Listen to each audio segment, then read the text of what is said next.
Jason. When I turned around, there was my ex-wife with a young man.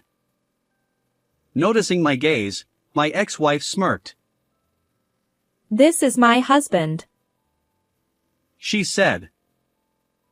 I'm living a much wealthier life now compared to back then. You've been fired for disciplinary reasons, so you're probably making around $1,000 a month, right? How pitiful. I was disgusted by my ex-wife's same old attitude. Yeah, right. Be happy, I said coldly and started to walk away. My name is Jason. I met my wife, Amy, at a top-tier IT company where I started working right after graduating.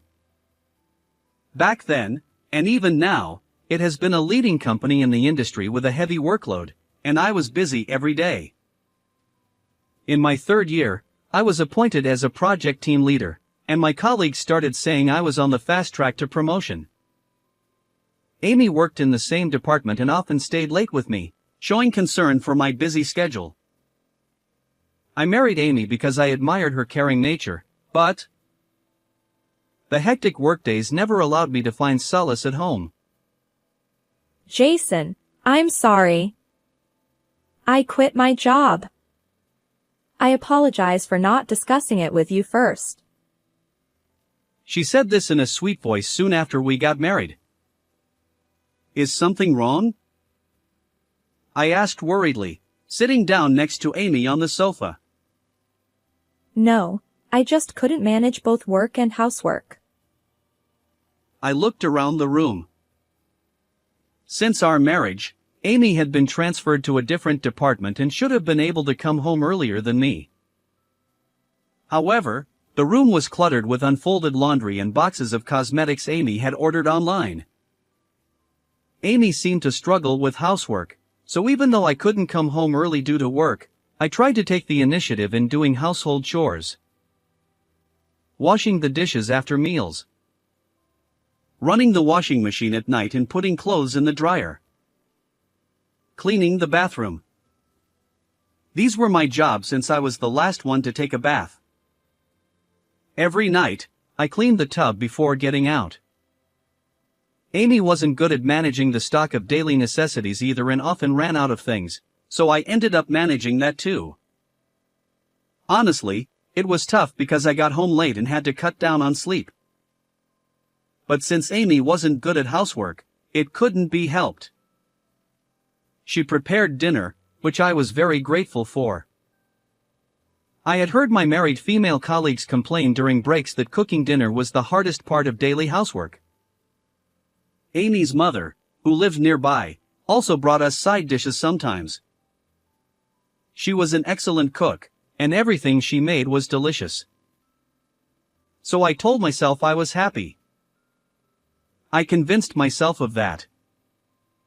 Still, I couldn't bring myself to look at Amy after she quit her job without consulting me. I was afraid I'd voice my fear about whether she truly loved me. This was when the cracks in our marriage started to show. Once Amy became a full-time housewife, my allowance was reduced due to our budget. Amy claimed, I don't need an allowance since I'm not working. I'll just ask for money when I need it. However, many things didn't sit right with me.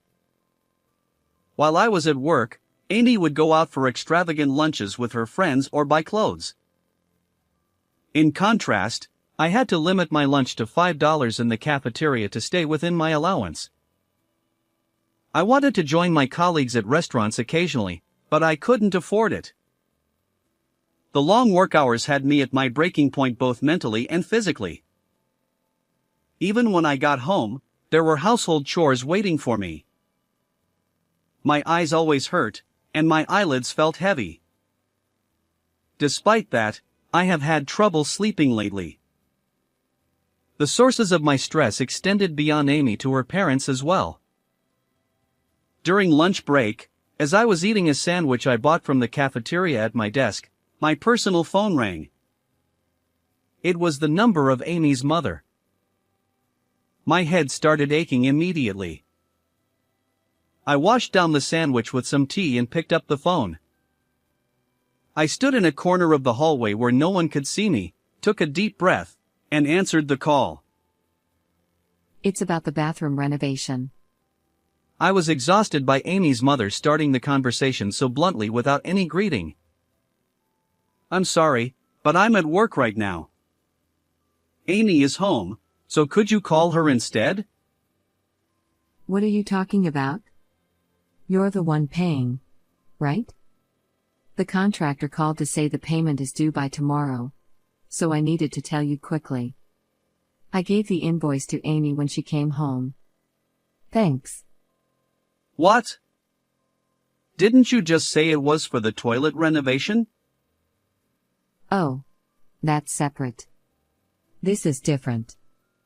Amy told me you're getting a bonus next month, right? Your company is big, so this should be fine. Anyway, thanks. Wait. Hold on a sec. The call abruptly ended. It felt like no matter how hard I worked, the money was being drained away. I felt a deep sense of emptiness about my uncontrollable life. I let out a big sigh. I felt a gaze and looked up to see a woman peeking out awkwardly from the door leading to the emergency stairs. She had apparently overheard my conversation. Was that your mother-in-law again? Her shoulder-length straight hair swayed gently. This wasn't the first time we had run into each other here. She often found me making phone calls in the hallway and always looked sheepish as she spoke to me. Her name was Emma. Although she was in a different department, she was a colleague and 2 years my junior, working as a programmer at our company. Through our numerous conversations, I learned this about her. I also discovered that Emma had a rather unique hobby. She loved looking at art museums, not for the art, but for the buildings themselves. She told me once that her family ran a real estate business, which sparked her interest in architecture from a young age. I said, "I'm beat," forcing a smile. Emma looked at me intently with her big eyes. You don't look well. Are you sure you're okay? I'm worried you'll collapse. Are you just pretending to be fine? I'm fine, really, I replied, waving my hand dismissively. I'm okay, really. It's nothing. Emma's eyes wavered. Are you just telling yourself it's nothing? Her words struck a chord with me. Still, all I could say was, I'm fine. I had to, or I wouldn't be able to cope with the mounting fatigue and stress. Even though I knew I was reaching my breaking point, I couldn't let go of the memories of the kind Amy from before our marriage. Jason. She peered at me worriedly as I zoned out, lost in thought despite my earlier assurances. Here, take this. She pulled out an orange juice from her small handbag and slipped it into my suit pocket. Vitamin C is good for stress, she said with a bright smile. Then, noticing that lunch break was nearly over, she added, Oh, it's almost time. And quickly walked away. I couldn't help but laugh, feeling a bit relieved. Holding the orange juice Emma had given me, I walked down the hallway with a light step. However, as soon as I returned to my desk, I sensed something was wrong. The atmosphere in the department was tense. The section chief had a serious expression as he spoke on the phone. The entire floor was buzzing, with everyone moving around busily. The section chief hung up the phone and our eyes met. His glare made me realize I must have done something wrong. Jason, come here for a moment. As he called out to me, All my colleagues turned to look at me at once. They whispered among themselves, clearly curious about what was happening. My face turned as white as a sheet, and I stumbled over to the section chief. An unusual tension filled the floor. This is the system you designed, isn't it, Jason? He pointed to the system design document for the restaurant loyalty card membership system. Yes, it's the new system we implemented last month. 40 million customer records have been leaked. He interrupted my words with this bombshell. What? From what I heard from the team members, the system's vulnerabilities were pointed out, but you delivered it without fixing them. Is that true? They're saying you prioritize progress. And you're the one who created the attached documents for this approval, right? He thrust a pile of documents in front of me. It was true, I had made them. I had also supposedly fixed the system vulnerabilities. Had another vulnerability been found? I hadn't heard anything about it. Or had I really missed it? My exhausted brain raced with thoughts, trying to piece everything together. Seeing me at a loss for words, the section chief misunderstood and thought I was responsible. Be prepared for appropriate disciplinary action, he said sternly. In the end, I was held responsible as the team leader and was dismissed for misconduct. Sorry, we can't back you up, they said. But no one tried to overturn the decision that it was solely my fault. I tried to understand that everyone was desperately trying to protect themselves, but I was deeply disappointed with the company and accepted the dismissal. When I got home and told my wife, Amy, she fell silent. Amy? I called out, and she glared at me. I'm divorcing you. Wait. I'll find another job. Another job?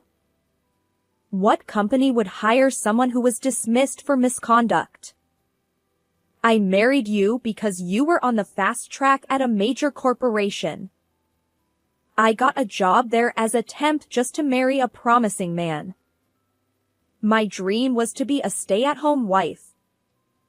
Dismissed for misconduct? You fool. Are you an idiot? Why did I marry you in the first place? Amy's hysterical rant made her face look grotesquely distorted, like a demon. Amy used to always be smiling and willingly took on various tasks for her colleagues when we worked at the same company. She seemed like a completely different person. While I fully understand that I'm at fault for being dismissed, I was shocked by Amy's true nature. I never knew she could be like this. Fine. Let's get a divorce, I said. I'll get plenty of compensation. And you'll pay for the renovation of my parents' house, okay? That'll be included in the compensation. With that, she threw the invoice that had been on the dining table at me. I picked up the fallen invoice from the floor. I felt a wave of exhaustion wash over me. That very day, Amy went back to her parents' house. Later, divorce papers and a compensation claim were sent by mail, and I stamped the divorce papers alone in the now empty room. We bought this house when we got married. It was in my name, so technically, I could choose to continue living here. But it was too big for just me. I decided to put it up for sale and split the money. It seemed Amy just wanted the money and had no intention of doing anything else. I realized how difficult it was to have an amicable divorce. As I searched online for a real estate agent to sell the house, I remembered that my colleague Emma's family runs a real estate agency. I thought it might be easier to handle the sale process with someone familiar with the situation of my divorce. So, I emailed Emma. I received a quick reply from Emma. she was sympathetic and offered to help. We arranged to visit her family's real estate company together on Sunday. Emma's parents' real estate agency was a well-known major company. Thanks to Emma subtly mentioning to them that I was going through a divorce and wanted to sell the house, the process went smoothly without delving too much into the reasons for selling. Then, unexpectedly, I received a surprising offer. I've heard a lot from Emma. Finding a new job must be tough. If you're interested, how about working with us? Really? But why me? Emma speaks highly of you, so I got interested. With a smile across the counter, Emma's father said that. Sitting next to him, Emma's face turned red as she quickly replied. Jason is known for being diligent and hardworking, and he talks to me without any bias, even though I feel out of place in the office. Out of place in the office? I didn't know Emma felt that way. I was exhausted both at work and at home, and I didn't consider myself as serious and kind as Emma described, so it was very surprising. Anyway, I was grateful that there were people willing to hire someone like me. Without hesitation, I accepted the offer. After settling the relocation and divorce procedures, I began working at the real estate company owned by Emma's parents. Emma's father hired me as an accountant, wanting me to gain knowledge about the real estate business. During the pre-employment interview, he mentioned that he would be glad if I could utilize my previous experience as a systems engineer. My background in economics from university and my acquisition of financial accounting and reporting during my student days proved to be helpful. Although Emma's parents' real estate company was a major player, there was no department that perfectly matched my background in IT as they outsourced their IT department. Still, I constantly strive to integrate my knowledge of real estate and IT to meet Emma's father's expectations. Even though I was hired with Emma's recommendation, I wanted to be recognized as someone who could contribute to the company effectively. I wanted to prove that through sincere and diligent work, I could achieve recognition and rewards. Years later, I transferred from the accounting department to the finance department. Within the finance department, I worked in a specialized unit called the IT Strategy Consulting Team. Since joining this company, I've been thinking constantly. After much deliberation, I came to the conclusion that to contribute to the company while leveraging my knowledge of IT and learning about business management in the real estate industry, I needed to become an IT consultant. As I diligently studied every day, I gradually became able to voice my opinions to Emma's father, even as an IT consultant. My suggestions started to be adopted little by little, leading to cost savings in the outsourced IT department.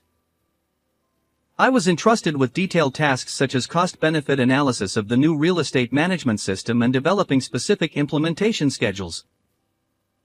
And through my work, I earned the trust of Emma's father. This was the result of my sincere and diligent approach to work. The IT Strategy Consulting Team was formed based on my efforts. I was grateful to Emma's father.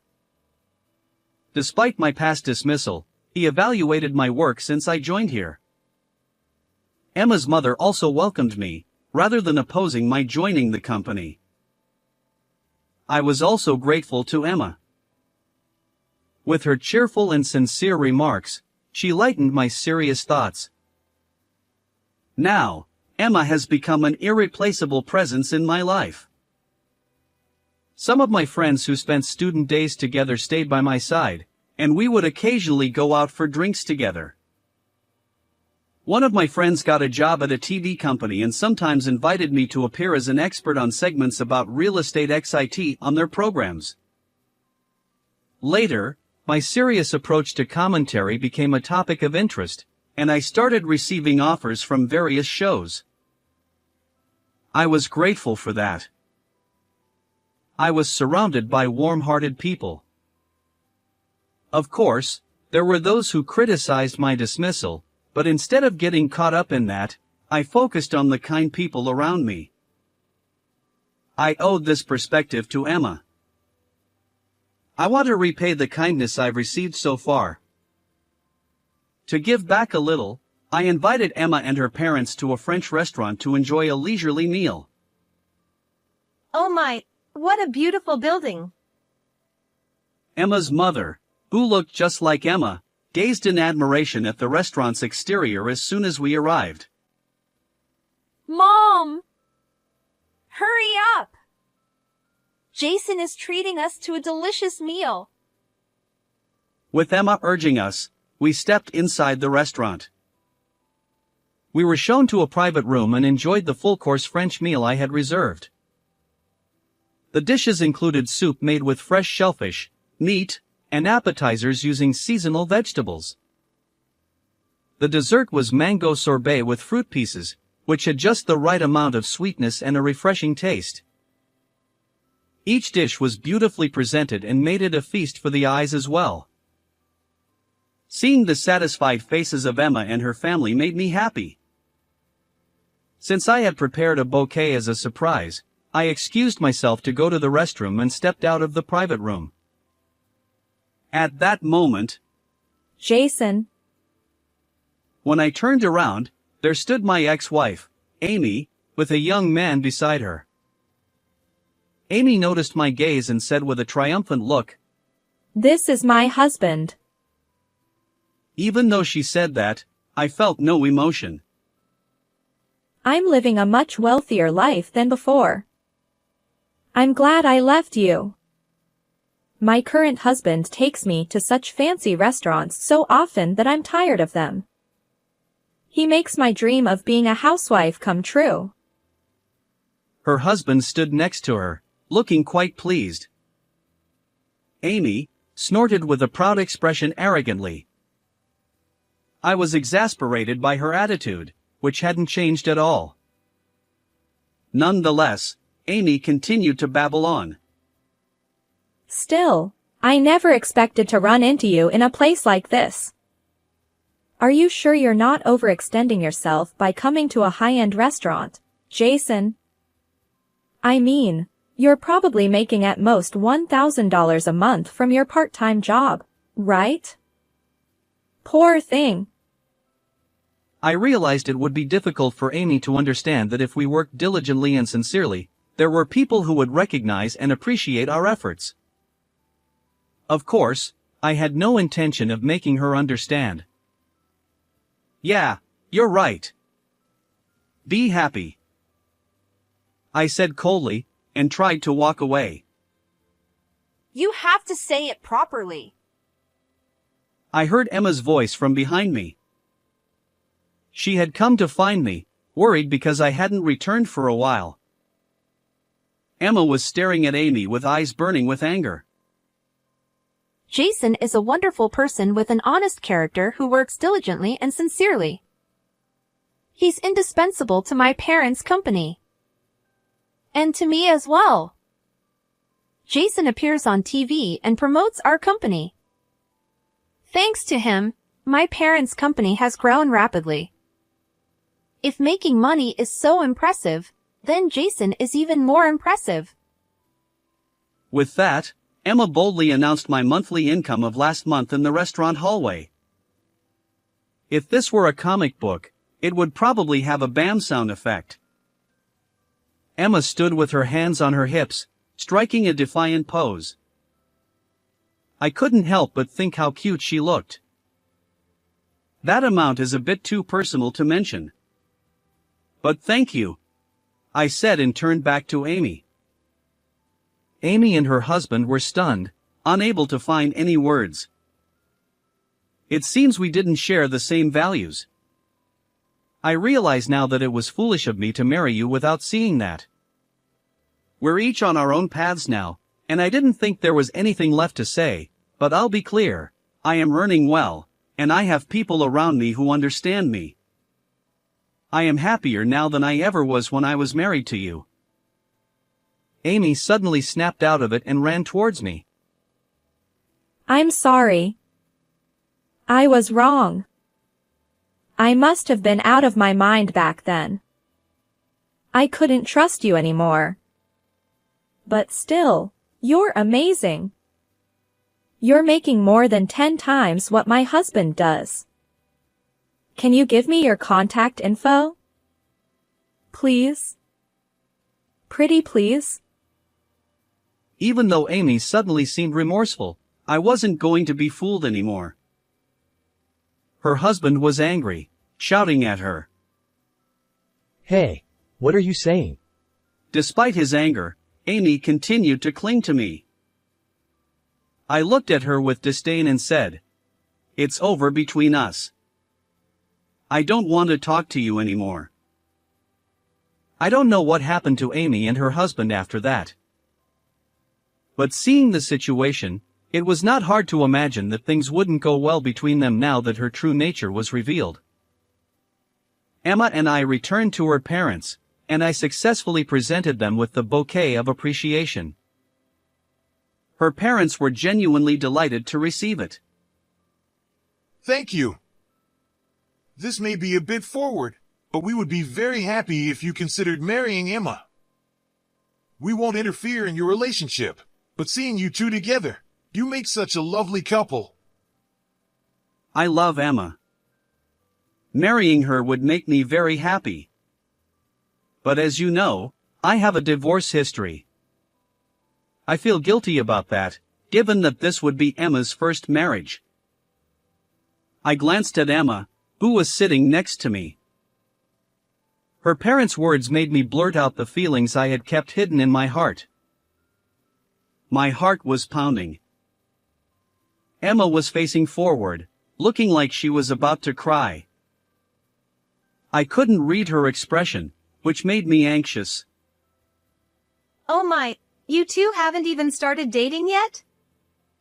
We'll leave now, so you two can talk. After Emma's parents left, I tried to speak to her. Both of us simultaneously said, Emma, her face red and her eyes teary, said, You go first. "Well, then." Emma interrupted. Wait! Actually, let me go first. With her eyes tightly shut, she declared loudly, Jason, I love you. Please marry me. "Wow, Emma, on the verge of tears, cried out. Oh no. Is that a no? Her expression was so endearing and funny that I was filled with the urge to hug her. No, no, no. Sorry. It's just that you said it first, and it caught me off guard. Oh, I see. Emma said and got relieved with a smile. I cleared my throat and straightened up. Emma, will you marry me? Yes. On a sunny Sunday, we held our wedding. Many friends attended, and I felt profoundly grateful for the support of those around us. The wedding photographer signaled. Now, let's take a picture. With the clear blue sky and the church in the background, Emma, our parents, friends, and I stood in a line.